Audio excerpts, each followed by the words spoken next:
મ્યાનમારમાં આવેલા ભયાનક ભૂકંપને કારણે અત્યાર સુધી 10,000 લોકોના મોત થઈ ગયા છે.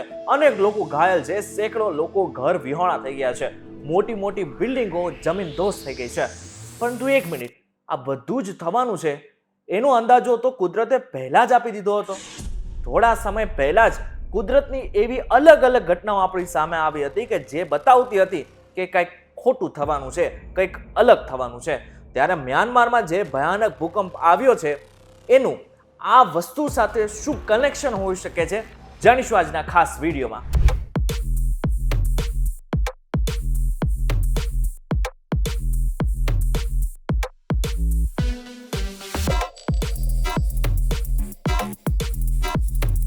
નમસ્કાર and welcome back folks. VTV digital ઉપર તમે જોઈ રહ્યા છો ડેલી ડોઝ અને હું છું આપનો ડોઝ કરણ ચડોદરા. હમણાં થોડા સમયથી સોશિયલ મીડિયામાં તમે ઘણી બધી વસ્તુઓ જોઈ નાખી હશે.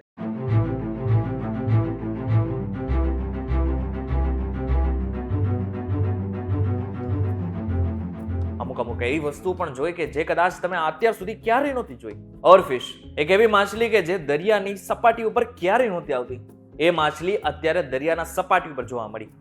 હવે ઓરફિશને તમે એવી રીતના સમજી શકો છો કે એ અંદેશો જ આપે છે કે જ્યારે હું દરિયાની સપાટી ઉપર આવું ને ત્યારે કંઈક ખોટું થાય જ છે. અને આ વાતનો પુરાવો પણ છે. 2011માં જ્યારે જાપાનમાં ભયાનક ભૂકંપ આવ્યો અને જેને જ કારણે હજારો લોકોના મોત થઈ ગયા હતા, એના થોડા સમય પહેલા જ જાપાનના દરિયા કિનારે આ ઓરફિશ જોવા મળી હતી. હવે મ્યાનમારના ભૂકંપ સાથે આ ઓરફિશનું શું કનેક્શન હોઈ શકે છે એ તો કોઈને નથી ખબર, પરંતુ આ પણ એક અંદાજો હોઈ શકે છે કે ઓરફિશને કારણે જ આ એક ભૂકંપ આવ્યો હોય. આટલું જ નહીં, બીજી હજી એક વસ્તુ છે કે જે બતાવતું હતું કે કાંઈક દુનિયામાં થવાનું છે. એંગ્લર ફિશ જે એકચ્યુઅલમાં મોન્સ્ટર જેવી દેખાય છે પરંતુ સાવ નાની હોય છે, જે દરિયાની 650 થી 6,500 ફૂટ નીચે હોય છે, એ માછલી ઉપર આવી ગઈ હતી, એટલે કે દરિયાની સપાટી ઉપર દેખાઈ હતી. જે પણ એક અંદાજો આપતી હતી કે કંઈક દરિયાની અંદર થઈ રહ્યું છે અને એને જ કારણે કંઈક મોટું દુનિયામાં થવાનું છે.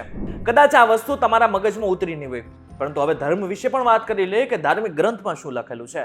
ખ્રિસ્તીઓના પવિત્ર ગ્રંથ એવા બાઇબલમાં લખેલું છે કે લેવિથન નામનો એક રાક્ષસ દરિયાની અંદર છે જે ગમે ત્યારે બહાર આવી શકે છે.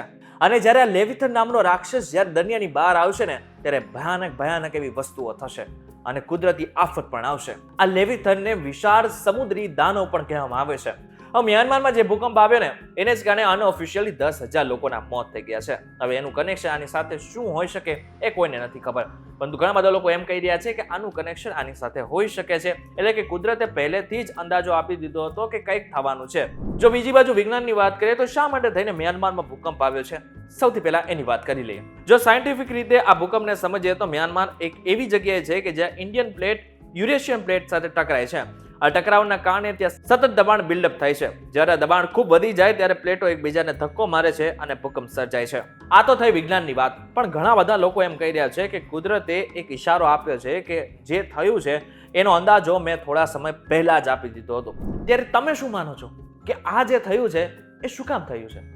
તમને એવું લાગે છે કે આ ઘટના બની એની પહેલા જ કુદરતે આનો ઇશારો કરી દીધો હતો? અમે જે માહિતી આપેલી છે એ માત્ર જાણકારી છે, પણ તો આના વિશે તમે શું વિચારો છો મને જરા કોમેન્ટ કરીને ચોક્કસથી કહેજો. વિડીયો થકી જો તમને કોઈ ઇન્ફોર્મેશન મળી હોય, તમને એમ લાગ્યું હોય કે કંઈક આજે નવું જાણવા મળ્યું છે, તો વિડીયોને લાઈક અને શેર જરૂરથી કરજો. તો આવા જ ઇન્ફોર્મેટિવ વિડીયોઝ માટે વીટીવી ડિજિટલની અમારી ચેનલને એકવાર સબસ્ક્રાઇબ કરી નાખજો. બાજુમાં બેલ આઇકન હશે એને પણ પ્રેસ કરી નાખજો, જેથી આવા જ વિડીયોઝ તમને જોવા મળે. ફરીથી મળીશું એક નવા વિડીયો સાથે, નવા કોન્સેપ્ટ સાથે.